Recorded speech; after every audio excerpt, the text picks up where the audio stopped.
Israel में चारों तरफ सायरन बज रहा है।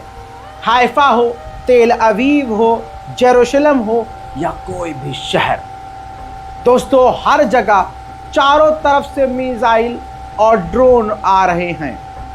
इज़राइल का बच्चा बच्चा इस वक्त छुपा हुआ है, कोई सड़क पर नज़र नहीं आ रहा है, फिलिस्तीनी बच्चों की तरह कि ऊपर से बमबारी हो रही है और नीचे बच्चे खड़े हो रहे हैं हाथ में पत्थर लिए।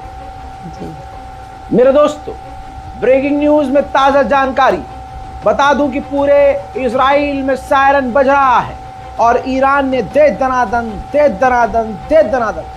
रॉकेट और मिसाइल लॉन्च किए हैं। आइए पहले वो तस्वीर पर नज़र रखते हैं, उन तस्वीरों को देखते हैं जो तस्वीर ईरान के अंदर की हैं जब ईरान ने ड्रोन और मिसाइलें लॉन्च की थी। ईरान के लोगों के लिए भी शॉकिंग था। दोस्तों, शिराज, ईरान के शिराज शहर से भी ये ड्रोन लॉन्च किए गए।